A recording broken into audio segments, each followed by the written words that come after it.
Bonjour à tous, merci pour votre participation à ce premier webinaire sur la médiation sociale et RSE qui a lieu dans le cadre de nos journées portes ouvertes.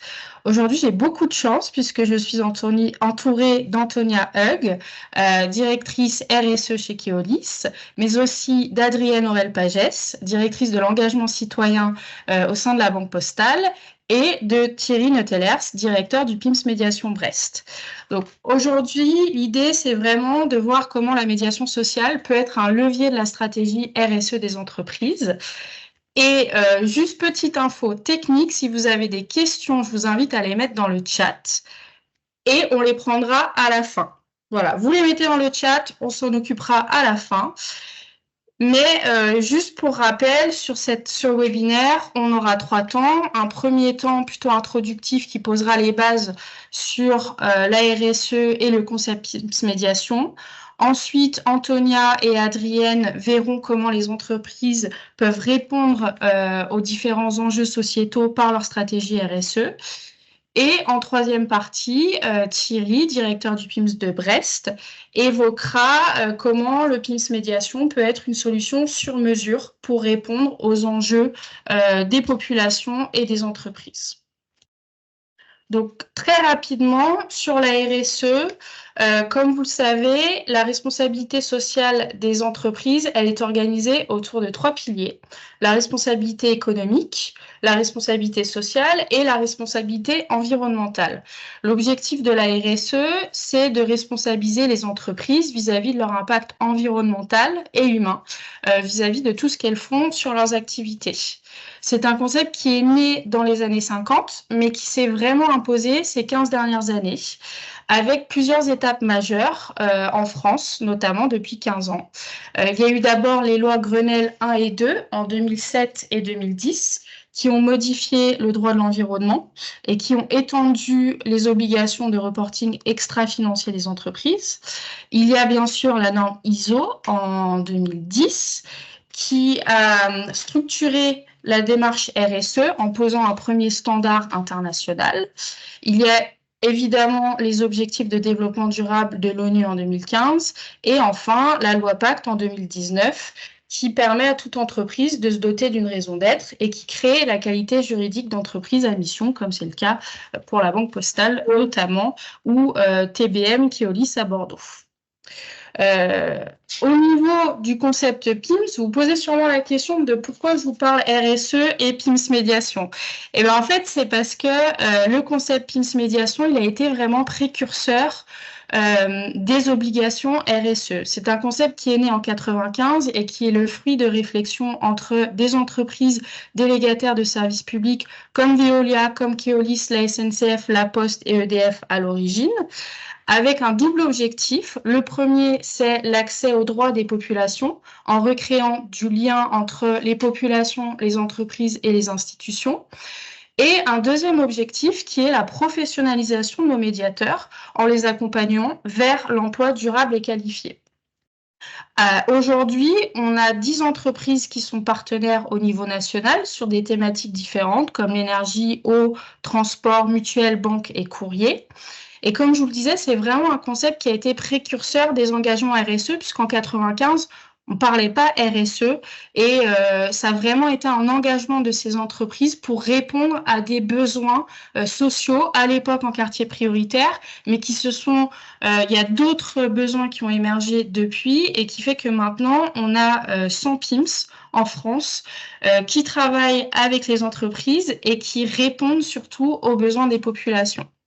Et vraiment, le PIMS médiation, c'est en fait la concrétisation des valeurs des entreprises et c'est une mise en œuvre des engagements RSE avant ces obligations. Donc, Adrienne, Antonia vont maintenant évoquer le rôle des entreprises face aux enjeux sociétaux. Et Antonia, j'aimerais te poser une première question qui est quelle est la place de la RSE chez Keolis et quels sont les grands engagements que vous avez chez Keolis? Merci beaucoup, Ella, et merci à tous et toutes d'être là. Et donc, Keolis, donc nous, on fait du transport public. Je le mentionne parce que la manière qu'on approche la RSE va évidemment dépendre aussi de la typologie de l'entreprise.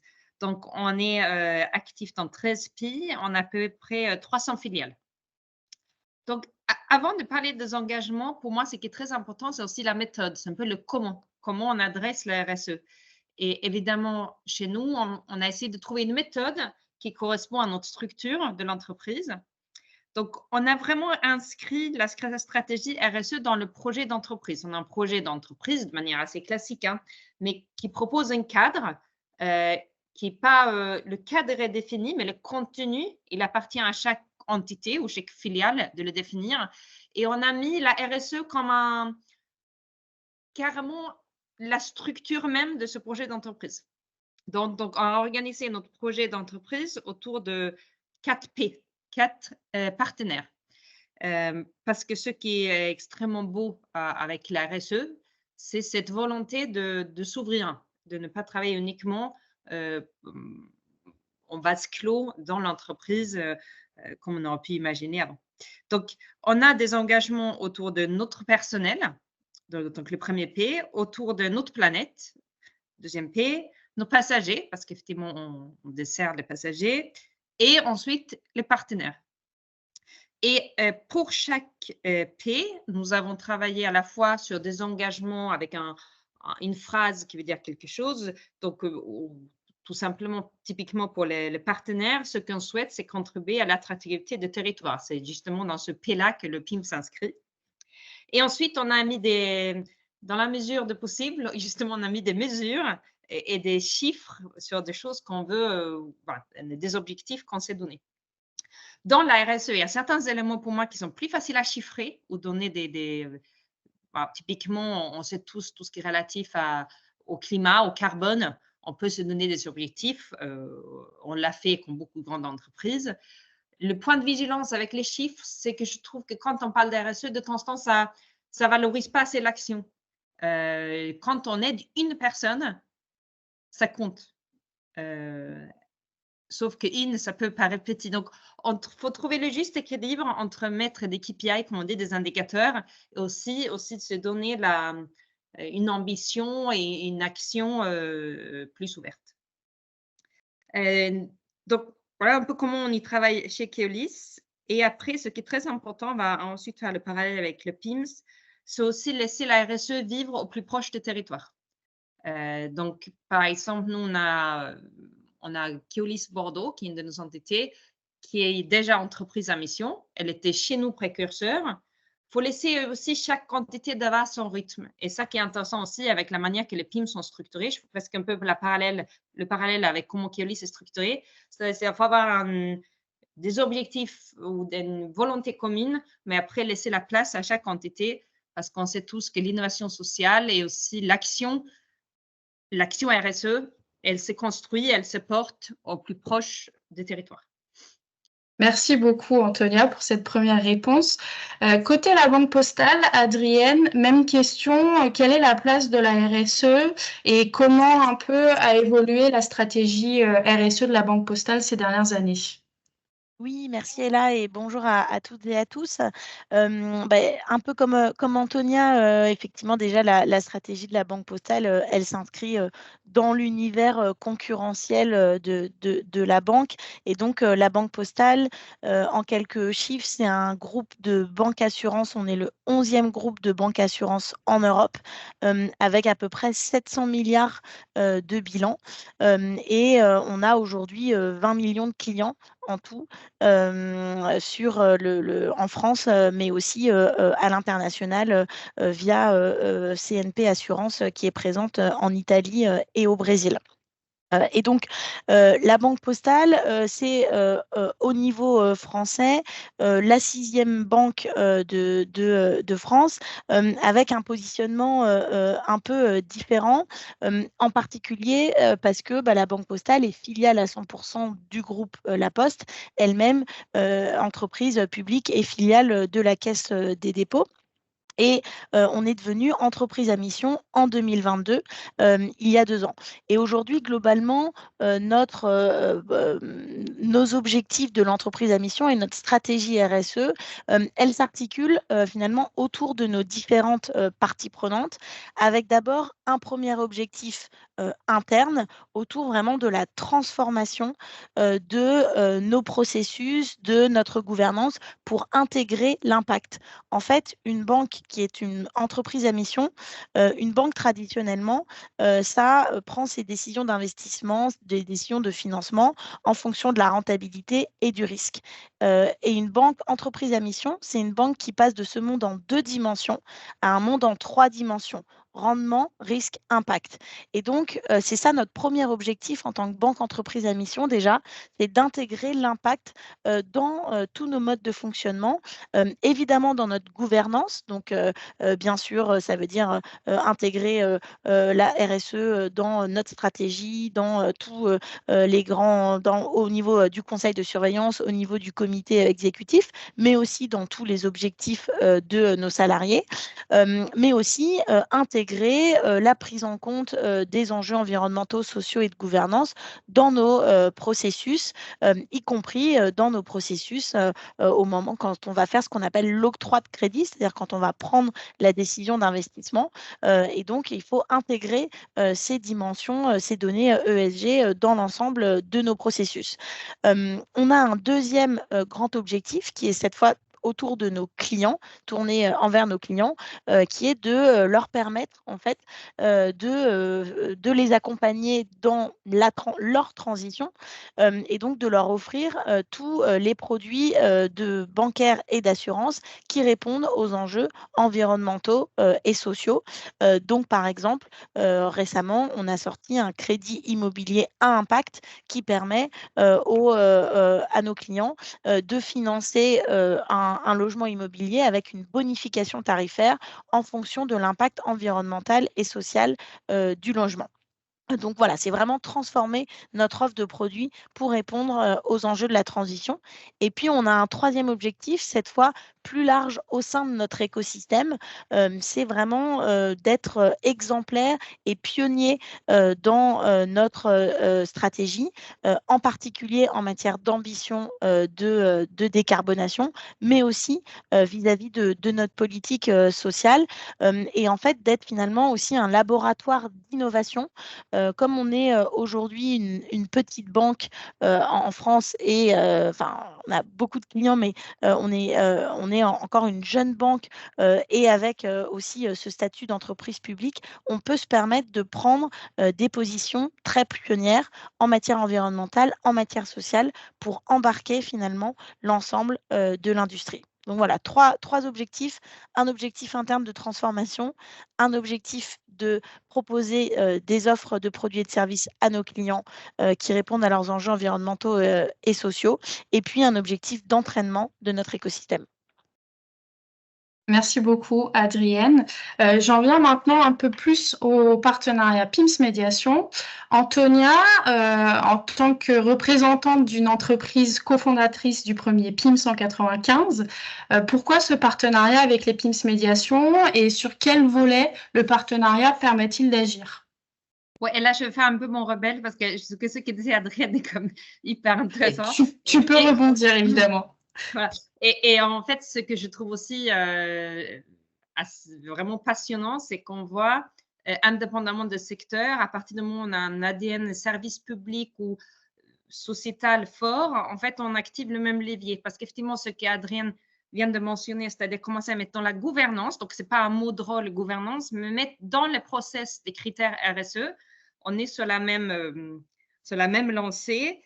Et ce qui est super avec ça, c'est qu'on peut aussi, comment dire, à partir du moment où on met des critères RSE dans des enjeux, dans des critères, par exemple les bonus des dirigeants, on tire sur d'autres leviers. C'est-à-dire que lui qui n'était pas forcément à fond pour travailler pour une société meilleure, ben, finalement, on l'attrape, et il ou elle, on l'attrape. Donc, je trouve que cette dynamique est hyper positive, à la fois pour les entreprises là dont on parle, mais aussi de manière plus générale, si on espère une société meilleure. Donc après on va dire ça. Et pour revenir aux PIMS, donc effectivement, quand on a commencé à lancer le PIMS en 95, on parlait pas effectivement de RSE, mais on avait toujours cette même ADN service public. Donc nous, c'est vraiment, donc comme je vous disais, on parle de transport public ou de la mobilité partagée. Donc nous, ça permet vraiment de travailler pour rendre la mobilité inclusive, attentive et attractive. Si je le fais dans l'autre sens, c'est-à-dire que le premier levier pour nous, le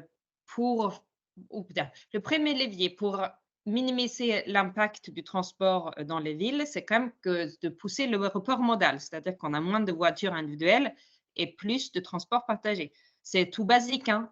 Une ressource qui est partagée, c'est mieux qu'une ressource individuelle. Donc, ça, et les PIMS nous aident à ça parce qu'à partir d'un moment où on explique comment utiliser le réseau, on va quand même faciliter, on va potentiellement agrandir la part modale. Après, deux mots qui sont très importants pour nous, aussi la notion d'attentive et inclusive. Donc, le transport public est globalement un mode de transport inclusif au sens social et au sens, parce qu'effectivement, on parle de servir à l'ensemble des quartiers de la ville. On n'est pas du tout dans une logique, la ligne la plus rentable. On ne fonctionne pas comme ça dans le transport public. Les indicateurs, c'est vraiment de servir tout le monde. Et ça, avec les PIMS, on fait des inclusions numériques, on fait des ateliers d'inclusion numérique qui permet aussi, du coup, pour ceux qui sont peut-être un peu éloignés, de savoir comment je prends le bus, il est où l'arrêt, comment je fais pour changer. Donc, vraiment, le PIMS nous aide sur ça. Et finalement, l'attentive, on est aussi on est dans le même type d'action. Hein. On va vraiment pouvoir accompagner le changement d'un réseau. De temps en temps, on a des actions très concrètes, c'est-à-dire qu'on va faire des découvertes de réseau pour des personnes qui ont peut-être des freins pour prendre le transport en public. Donc, des actions très précises, très concrètes, qui permettent in fine d'augmenter la part modale de transport public. Et après, évidemment, on a aussi un volet inclusion avec le PIMS qui sont très intéressants, c'est-à-dire que justement, œuvrer pour une société où on crée des emplois, y compris pour des publics éloignés de l'emploi, c'est évidemment quelque chose auquel on est extrêmement attaché. Et après, je l'ai dit, je pense que, mais je réinsiste, ce qu'on aime beaucoup avec le PIMS, c'est justement cet équilibre national et local. On va voir ensuite avec Thierry, mais c'est justement laisser cette place à faire de l'innovation sociale au plus proche du besoin. Merci beaucoup, Antonia. Adrienne, question similaire. Alors, en fait, vous représentez la dernière entreprise qui a rejoint le réseau national PIMS Médiation en 2019. Et pourquoi est-ce que vous êtes allé chercher les PIMS et leur expertise de médiation sociale? Quels sont les liens entre les actions réalisées par les PIMS avec la Banque Postale et vos engagements RSE? Oui, alors je crois qu'il y a beaucoup de choses qui résonnent aussi dans la réponse d'Antonia et en particulier la dimension nationale et locale qui évidemment nous parle beaucoup puisque nous, on est une entreprise bien sûr dirigée en national, mais avec une implantation locale extrêmement forte puisque la Banque Postale s'appuie sur le réseau de la Poste où il y a 17 000 points de contact aujourd'hui en France. Donc, on joue, la Poste joue vraiment un rôle de cohésion territoriale et sociale extrêmement important. Peut-être juste quelques mots avant de répondre plus spécifiquement sur PIMS, pour donner la particularité dans la stratégie sociale de la Banque Postale et pourquoi aussi la Banque Postale a été créée finalement il y a 16 ans, alors qu'on n'avait peut-être pas forcément besoin d'une 6e banque en France. En revanche, on avait besoin très clairement d'une banque territoriale et d'une banque inclusive. Donc, en fait, la Banque Postale s'appuie, comme je vous le disais, sur le réseau territorial de la Poste, donc avec vraiment une présence qui est inscrite dans la loi, hein, où 90% des Français doivent être à moins de 5 km d'un point de contact de la Poste. Et donc, nous, on a vraiment une obligation de présence territoriale. Et par ailleurs, la Banque Postale a une mission d'accessibilité bancaire qui aujourd'hui permet à à peu près 1,5 million de personnes qui seraient complètement exclues du système bancaire autrement. Donc, je parle de sans domicile fixe, je parle de migrants qui arrivent le premier jour sur le territoire français et qui utilisent en fait le livret A comme un premier outil de bancarisation et comme une sorte de porte-monnaie électronique, avec surtout la possibilité de faire du retrait en cash. Là aussi, il y a la plupart des banques aujourd'hui, pour des raisons liées de conformité, de fraude, se retirent de la fourniture de cash. Nous, c'est un de nos engagements extrêmement forts de continuer en fait à fournir du cash à nos clients parce que c'est voilà, un élément aussi d'inclusion pour toute une partie de la population, d'inclusion financière extrêmement forte. Donc, ils utilisent le livret A pour retirer du cash et pour percevoir un certain nombre de revenus ou un certain nombre de prélèvements aussi qui sont utilisés. Donc, on a 1,4 million de clients qui sont, voilà, qu'on sert particulièrement dans cet objectif d'accessibilité bancaire. Et puis, par ailleurs, on a aussi à peu près 1,5 million de clients qu'on appelle en situation de fragilité financière. Donc là, la définition des clients en situation de fragilité financière, elle est très encadrée. Mais nous, pour détecter les clients en situation de fragilité financière, on augmente les critères et en particulier, on va intégrer des critères de revenus. Aujourd'hui, pour déterminer les clients en situation de fragilité financière dans les banques, ça va être essentiellement sur le montant des frais d'incident bancaire. Nous, on va intégrer un critère de revenu qui nous permet de détecter plus largement ces clients et donc d'avoir une approche vraiment de prévention et d'accompagnement de ces clients. Avec tout un dispositif qu'on a élaboré au fil du temps avec des acteurs comme PIMS Médiation au sein d'un groupe de parties prenantes qu'on appelle le Club de l'initiative, qui regroupe aujourd'hui 25 associations et qui sont absolument clés pour nous alimenter dans notre stratégie sociale. À la fois, ces associations, elles nous remontent évidemment des enjeux très importants du terrain, mais aussi c'est vraiment un lieu d'expérimentation, d'innovation et de prolongement en fait de notre activité. Et c'est au sein de ce club de l'initiative, donc PIMS Médiation fait partie, qu'on a en particulier, comme Antonia le disait aussi, développé un plan d'inclusion numérique pour les services bancaires, où donc les médiateurs de PIMS vont former nos clients à ce que c'est que un service digital d'une banque, télécharger un RIB, faire un certain nombre de services bancaires classiques sur une application. Et donc, les PIMS Médiation participent aujourd'hui à ce plan d'inclusion bancaire par le numérique, avec aussi l'association We Take Care. Et aujourd'hui, on déploie ces formations dans à peu près 300 bureaux de poste qu'on appelle à priorité sociale. Donc, c'est des bureaux qui sont aussi dans des zones plus socialement défavorisées, dans lesquelles on concentre nos actions et dans lesquels on a la population clientèle fragile ou en accessibilité bancaire le plus présente. Et donc, on a 300 bureaux de poste aujourd'hui dans lesquels ce plan d'inclusion bancaire par le numérique est déployé. Et aujourd'hui, on a formé quasiment 10 000 clients grâce aux médiateurs PIMS, aux services bancaires numériques. Merci beaucoup, Adrienne. Ça permet de montrer que vraiment l'expertise des médiateurs, leur capacité à aller vers des clients que vous n'arrivez pas forcément à toucher est vraiment très importante, tant côté client La Banque Postale que voyageurs Keolis. Peut-être, Antonia, tu souhaites rebondir sur les propos d'Adrienne? Ou si tu n'as rien à ajouter, il n'y a pas de souci non plus.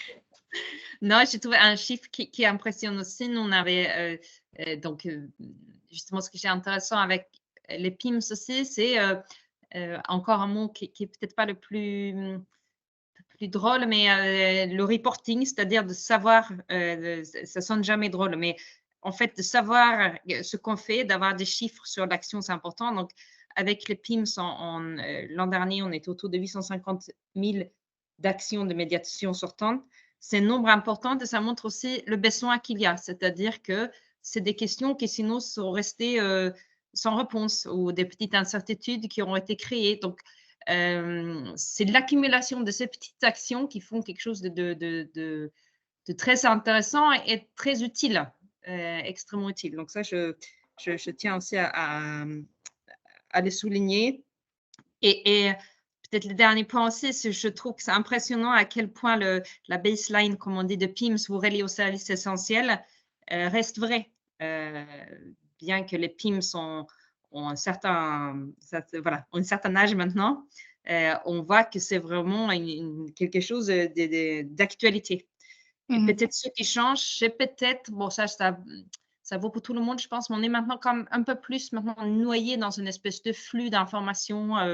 Et ce que nous on apprécie aussi avec les PIMS, c'est une certaine stabilité aussi, une certaine lisibilité que je pense aussi est important dans cette société où on peut avoir l'impression que beaucoup de choses changent, mais finalement, les besoins sont les mêmes. Donc, cette promesse lisible, c'est quelque chose pour moi qui est un point très fort.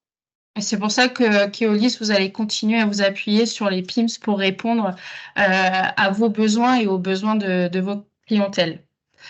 Et le dernier point que je dirais à ça, c'est justement cette conférence illustre ça.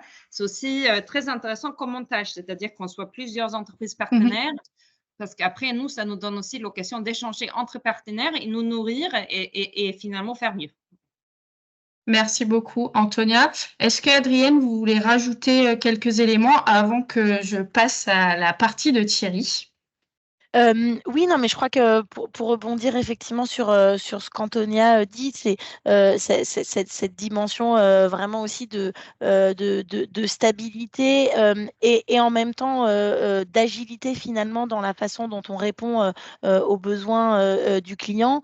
Nous, on a vu, on a adapté en fait aussi le dispositif de formation au numérique aux enjeux du Covid. C'est-à-dire qu'on a commencé par des ateliers en groupe et puis ensuite on s'est rendu compte avec le Covid et du coup la nécessité finalement d'accélérer l'accès aux services digitaux, de faire beaucoup plus d'ateliers cette fois de formation dédiés à nos clients et puis donc en personnel et puis on continue du coup aussi sur l'innovation et au regard malheureusement aussi des nouveaux besoins sociaux qui émergent puisqu'aujourd'hui donc on lance une innovation autour des personnes qui viennent voir les Restos du Cœur pour aussi les accompagner dans une dimension budgétaire, dans un certain nombre d'éco-gestes, là aussi avec les médiateurs de PIMS.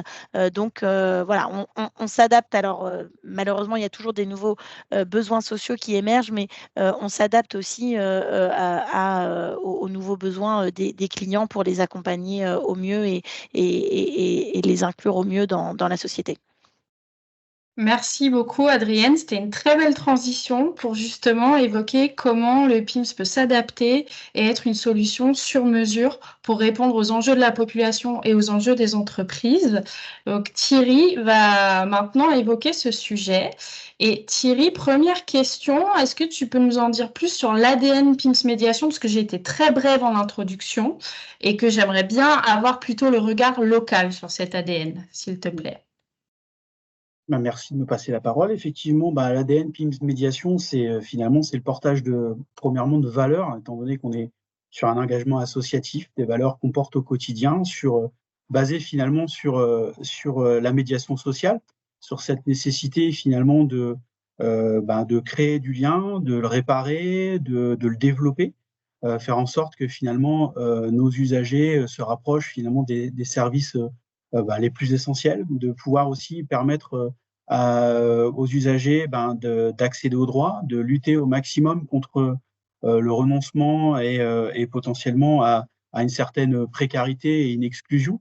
Donc c'est l'avantage de nos PIMS, c'est finalement d'avoir cet ancrage local, de cet ancrage terrain qui nous permet finalement d'être au plus près des problématiques des usagers et que potentiellement aussi de détecter différentes problématiques, d'alerter et de pouvoir co-construire avec nos partenaires justement des solutions qui seraient adaptées à des problématiques alors soit évoquées par les usagers, mais également de pouvoir porter des problématiques et des thématiques que souhaiteraient développer et porter nos partenaires.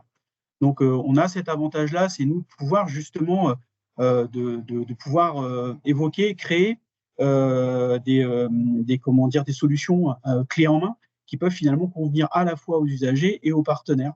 Et fort effectivement de notre expertise, qui finalement s'est construit au fil du temps, parce que depuis 1995, il y a quand même des choses qui se sont mises en place, et notamment cette normalisation, cette démarche qualité qui nous permet aujourd'hui d'attester d'un vrai professionnalisme, d'une vraie démarche qualité, de pouvoir garantir que la médiation sociale, elle est conduite et elle est normée, elle est cadrée, ce qui permet d'assurer vraiment une qualité du service rendu auprès des usagers, tant effectivement dans cette volonté d'accéder au droit, mais également le mot qui revient souvent, c'est cette côté de pédagogie, de formation. Alors cette formation, finalement, notre ADN, elle est à la fois portée vers les usagers, mais également portée vers nos salariés, parce qu'on articule finalement au niveau de notre ADN à la fois cet accès aux besoins, aux services essentiels, aux droits, mais également cet accès à l'emploi, parce que aujourd'hui, le métier de médiateur social, il est quasiment et principalement occupé par des personnes qui étaient éloignées de l'emploi et qui finalement découvrent un métier. Tout le rôle du PIMS, c'est d'assurer cette montée en compétences, de faire en sorte que le PIMS devienne un tremplin et que finalement des personnes qui étaient éloignées de l'emploi se retrouvent après le passage auprès des PIMS, se retrouvent avec un regain de confiance, avec des compétences qui sont transférables et qui leur permettent finalement de développer un vrai projet professionnel. Et tout à l'heure, pour rebondir sur ce que disait Antonia, c'est vrai que parfois on se dit ouais, on a aidé une personne, ouais, en soi c'est pas beaucoup. Mais en même temps, quand on aide une personne, généralement il n'y a pas qu'une personne, c'est aussi un foyer, c'est une famille. Et donc quand on redonne confiance à une mère de famille qui a été victime du RQTH, qui du jour au lendemain se retrouve face à une impasse professionnelle parce qu'on lui dit que vous ne pourrez plus jamais travailler dans quelque chose dans lequel vous imaginez finir votre carrière et qu'il faut reconstruire à l'aube de ses 50 ans un nouveau projet professionnel, les PIMS sont là justement pour tendre la main et proposer une solution complète, c'est-à-dire qu'on vous forme, on vous accompagne dans un métier qui se complexifie, qui est de plus en plus imposant en termes de montée en compétences, notamment avec nos labellisations France Service, mais n'empêche qu'on y arrive. Et quand on voit aujourd'hui les sorties positives des personnes qui, quand elles quittent nos structures, elles les quittent à regret parce que c'est le jeu, mais que derrière, c'est aussi redonner confiance à une famille, à des enfants qui voient leurs parents reprendre confiance en eux, se lever le matin pour aller au travail. Là-dessus, je pense que la cause est entendue, en tout cas, au niveau de cet ADN. Et si on devait synthétiser finalement l'action des PIMS, c'est que finalement, on aide les gens et on fait du bien à la société. Merci beaucoup Thierry pour tous ces éléments. Antonia, tu as peut-être envie de rebondir? Je te vois potentiellement avec l'envie d'intervenir. Non, merci Thierry d'exemplifier ça, parce que c'est exactement ça qui est de temps en temps, voilà, les chiffres ne parlent pas toujours. C'est exactement ce que tu viens de dire, que c'est l'illustration parfaite de l'impact qu'on peut avoir. Et que je pense, alors moi je suis profondément optimiste sur la nature humaine. Je pense que faire partie des histoires comme ça joue aussi pour nous en engagement des collaborateurs. On est tous fiers quand on entend ça. On est tous fiers. Non, c'est effectivement, je peux que te rejoindre là-dessus. C'est vrai qu'aujourd'hui, quand on voit effectivement notre impact au quotidien au niveau du PIMS, oui, on a besoin de toute façon des partenaires, parce que les partenaires, c'est eux qui nous soutiennent au quotidien, qui ont besoin de croire en ce qu'on fait. Et effectivement, quand on voit notamment quand on a des partenariats qui fonctionnent très bien, aujourd'hui, on a vraiment l'impression que finalement, il n'y a pas deux entités, mais une entité commune qui finalement porte le même projet. Et ça, c'est essentiel si on veut que ça réussisse. C'est-à-dire que nous, on le voit bien aujourd'hui on travaille beaucoup avec RATP-Dev, mais également aussi avec Keolis tout récemment. Et finalement, on est intégré dans les équipes, et tant les chauffeurs que les vérificateurs, on fait partie d'un tout, et qui permet finalement à la fois de porter de porter les valeurs et le projet de l'entreprise qui nous soutient, et de favoriser finalement une vraie qualité de service et d'avoir aussi des réseaux apaisés. Merci beaucoup Thierry et Antonia. Adrienne, n'hésitez pas aussi si vous souhaitez rebondir sur les propos de Thierry. Mais c'est vrai que, Antonia, tu l'évoquais d'ailleurs au début, la particularité des PIMS Médiation, ce sont ces entreprises qui se sont réunies autour d'un objectif commun. Et pourquoi ça marche à Brest, Thierry? Pourquoi ces entreprises elles se sont réunies? Pourquoi ça continue à fonctionner malgré toutes les évolutions aussi en interne au sein des entreprises? Il y a un contexte économique, financier qui est différent qu'en 95. Ça marche parce qu'on communique, parce qu'un partenariat ne fonctionne que si on peut échanger. En fin de compte, un partenariat, c'est pas simplement donner une mission et en attendre le résultat. Parce que déjà, alors on a une vraie force au niveau du PIMS Médiation, c'est effectivement cette qualité du reporting. Mais c'est vrai que c'est difficile de monétiser, de pouvoir indiquer, voilà, une action de PIMS, ça rapporte tant. Aujourd'hui, on n'en est pas là. Par contre, ce qu'on est sûr, c'est effectivement il y a cet impact qui peut être direct, mais indirect ou induit.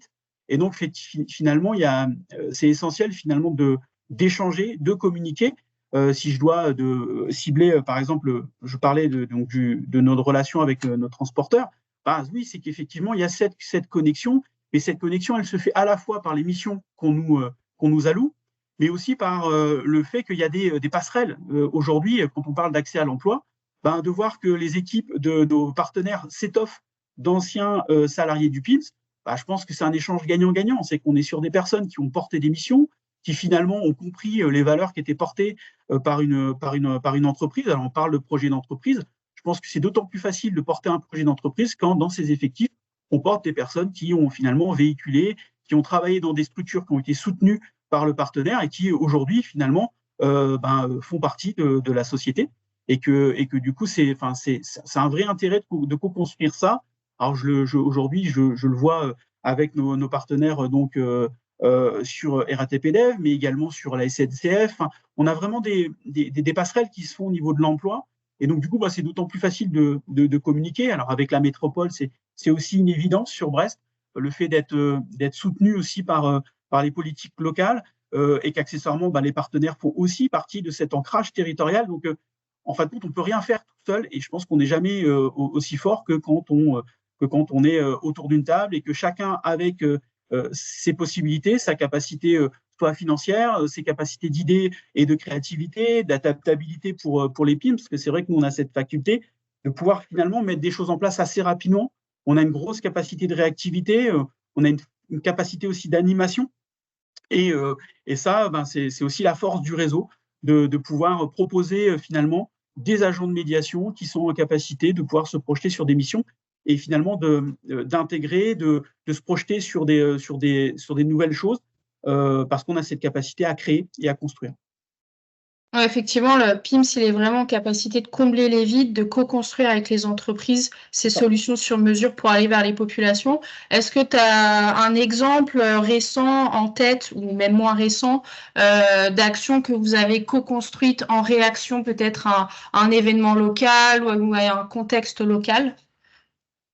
Alors, souvent, la mission que je pourrais te citer, c'est qu'effectivement, c'est notamment par rapport au transport. Alors, en ce moment, aujourd'hui, sur Brest, on est sur des grosses réflexions de voirie, notamment par la mise en place d'une seconde ligne de tramway, ce qui forcément impacte beaucoup les réseaux. Et donc, forcément, les usagers ont du mal à s'y retrouver. Les lignes changent régulièrement.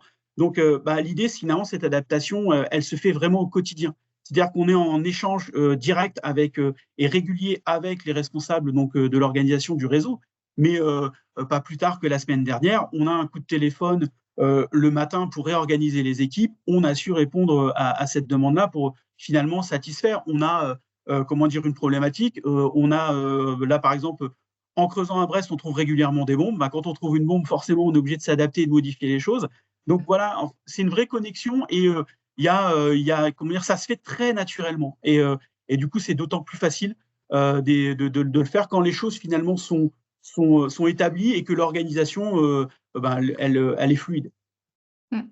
Et puis tu le disais aussi tout à l'heure, vous n'avez pas les mêmes critères de rentabilité entre une entreprise et une association. Ça vous permet aussi d'expérimenter, de tester des actions, de les repenser. On l'a vu avec la Banque Postale qu'on a ajuster le plan d'inclusion bancaire par le numérique. Vous, je sais, à Brest, que vous le faites aussi régulièrement pour les différentes actions. Peut-être que tu as envie de donner d'autres exemples, Thierry. Par rapport à quoi? Par rapport plutôt à cette adaptabilité et le fait que vous pouvez ajuster des actions, peut-être qu'avec une même action, tu parlais de l'impact qui peut être très fort. Voilà, vous accompagnez peut-être quelqu'un sur des amendes et en fait, vous vous rendez compte qu'elle est éligible à la gratuité des transports, ce qui permet d'adapter l'action aussi. Quand on parlait tout à l'heure par exemple, d'ateliers mobilité, ben oui, quand on parle de mobilité, finalement, on s'aperçoit qu'il y a des personnes, notamment qu'on va pouvoir détecter quand elles viennent régler une amende, et que du coup, on s'aperçoit qu'en creusant l'histoire avec la personne, finalement, elle a le droit à des tarifs sociaux pour lesquels, finalement, elle n'a pas fait valoir ses droits, et que finalement, autant l'amende, elle va devoir la payer, et derrière, elle n'a pas fait valoir ses droits qui lui auraient permis d'avoir soit une gratuité ou soit une vraie limitation du coût du transport. Donc le travail est aussi finalement d'éviter ce non-accès et ce renoncement au droit, qui est parfois totalement involontaire. Et l'idée, c'est de co-construire finalement des ateliers qui permettent tout d'abord d'éveiller sur les tarifs qui sont mis en place par les partenaires, sur cet investissement social, et du coup de pouvoir éveiller finalement les consciences que le partenaire met déjà en place des choses qui vont permettre de faciliter l'accès à l'usage de l'activité du partenaire. Et ensuite, c'est de pouvoir aussi d'évoquer en quoi cette mobilité peut avoir un impact sur sa vie au quotidien. Donc, par exemple, c'est de se dire que des fois, on se met des frontières. Non, moi, je n'ai pas de permis, je ne peux travailler que sur Brest. Ce n'est pas forcément vrai, c'est même totalement faux, dans le fait que si on va à la gare de Brest le matin, entre 7h et 7h30, on s'aperçoit que les TER sont pleins et des gens se déplacent hors de Brest pour aller travailler. Parce qu'aujourd'hui, effectivement, il y a des prises en charge de certains employeurs sur des abonnements de transport, que du coup, ça permet de se projeter au-delà de sa métropole. Mais c'est vrai que si on n'en parle pas, ce n'est pas des choses qui sont, évidentes. Alors, ça l'est pour nous, mais pour pas mal de gens, et notamment les plus jeunes. Donc, du coup, l'intérêt, c'est aussi de se connecter, par exemple, avec les missions locales, pour essayer d'évoquer ces possibilités de mobilité avec les autres, avec les plus jeunes, pour leur dire que finalement, le champ de recherche d'emploi, il est beaucoup plus large que ce qu'on pourrait penser. Donc, c'est aussi ce côté-là, éveiller les consciences, réfléchir avec les gens, en fin de compte, élargir leur champ et leur perspective de réflexion pour imaginer. Alors là, on parle de mobilité, mais ça peut être également sur de l'éco-gestuel. C'est que finalement, avec des éco-gestes, en étant éco-responsable, on permet aussi de faciliter son quotidien et notamment en pouvant dégager des économies parce que du coup, la façon dont je gère mon électricité, dont je gère mon eau, derrière, ça va me permettre aussi de pouvoir me faciliter la vie au quotidien parce que je vais générer des économies en changeant mes habitudes et mon quotidien. Merci beaucoup Thierry sur ce rappel et sur cette expertise des PIMS Médiation, à aller vers les publics, à délivrer les bons messages. Et c'est vrai que parfois on peut recevoir des mails ou autres des entreprises, que ce soit EDF ou autre, pour nous rappeler les bons gestes, mais ils ne sont pas forcément formulés de la même manière qu'un médiateur peut le faire. Le médiateur, il va aussi aller vers des publics que l'entreprise n'arrive plus à accrocher. Et ça, c'est vraiment la force de ce partenariat PIMS Médiation avec les entreprises partenaires. Thierry, est-ce que tu souhaites ajouter des éléments pour conclure ta présentation? Oui, parce que j'avais envie de profiter de l'occasion qui m'est donnée pour exprimer le fait que effectivement, on a plusieurs modalités de travailler avec nos partenaires. Alors, on peut effectivement avoir des missions qui finalement correspondent à vos missions et du coup, on les met en œuvre en mettant en place, en vous proposant des prestations et en allant sur le terrain ou sur nos accueils postés de proposer ce type de prestations. Mais on a aussi notre façon de porter les projets RSE, c'est que finalement, investir, proposer des conventionnements aussi aux PIMS locaux dans le cadre d'une action plus large, permet aussi finalement de valoriser l'action qui est menée par le PIMS. Et c'est vrai que quand on vous transmet nos rapports d'activité, que quand on vous dit que grâce à votre investissement, on a pu accompagner X personnes vers l'emploi, on a pu permettre à des gens de faire des stages, on a pu permettre à des gens de faire des immersions professionnelles, d'accueillir des stagiaires handicapés, de favoriser à des personnes qui sont en situation de handicap aussi d'accéder à l'emploi, parce que on ne se rend pas la tâche facile dans les PIMS, on ne va pas chercher forcément les publics les plus faciles, et souvent, en général, on est au cœur des QPV. Donc les QPV, c'est aussi des difficultés liées à des quartiers, et de permettre finalement d'essaimer ces messages positifs, de permettre, grâce aux PIMS, finalement, d'accéder à l'emploi, d'accéder à des responsabilités et d'être reconnu dans ses compétences, derrière, ça permet aussi finalement au quotidien de démontrer que c'est pas parce que j'habite dans un quartier difficile, c'est pas parce que j'ai une situation de vie difficile que je vais pas m'en sortir. Aujourd'hui, les PIM, ce sont des employeurs solidaires et donc du coup, soutenir notre action, c'est aussi donner une image de votre partenariat et de votre entreprise comme étant un employeur solidaire qui porte toutes les valeurs que porte le réseau PIMS. Merci beaucoup Thierry. Adrienne, Antonia, si vous souhaitez rebondir, n'hésitez pas. Moi, c'est bon, c'est parfait Thierry. Ouais, très clair, merci beaucoup. Et je pense que vous avez tous été très bons et très clairs parce qu'il semble que nous n'avons pas de questions. Si vous avez des questions, je vois que nous avons des applaudissements, mais pas de questions, c'est qu'on a vraiment été excellents. Si vous avez des questions, posez-les maintenant avant qu'on ne vous laisse et qu'on vous donne rendez-vous surtout. Vendredi, il y a une autre webconférence dans le cadre des Journées Portes Ouvertes qui est sur la thématique de la dématérialisation et qui est également à 10h. Donc, si vous êtes déjà inscrit, connectez-vous vendredi. Si vous n'êtes pas inscrit, je vous invite à vous inscrire dès maintenant. Et je ne vois pas d'autres questions, donc je pense que nous pouvons vous dire à bientôt et surtout vous remercier pour votre écoute et un immense merci. J'ai une main levée. Corinne, est-ce que c'est possible d'écrire la question sur le chat ou pas? Ou je vais peut-être réussir à vous ouvrir le micro. C'est une erreur. Bon. Et dans ce cas-là, s'il n'y a pas de questions, un immense merci Antonia, Adrienne et Thierry pour ce partage de vos expertises respectives. Et puis, à très bientôt à tout le monde. Bonne journée. Merci beaucoup. Bonne journée. Au revoir. Au revoir. Au revoir.